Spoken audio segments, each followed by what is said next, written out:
Then आपका next is configuration status accounting. This activity should be seen as a service to everyone involved in a project, including developers and the customer, even though it traditionally has been used primarily by management and in particular project managers. Configuration status accounting can be looked at a simple data mining where you collect and present data of interest.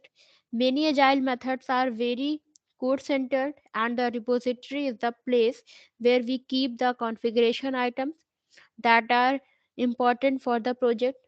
So it is natural to place the metadata to mine in the same repository. So configuration status accounting does not need to be an upfront activity like configuration identification, but can be added as you discover the need. However, you should be aware that the latter you start collecting data to mine, the less data and history you get to mine.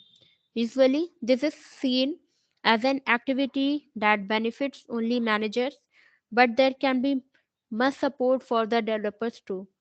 All you have to do it to say that what kind of metadata you want collected and how you want it to be presented. If you do not document changes in writing, then it is important that you can get hold of the person that did a change.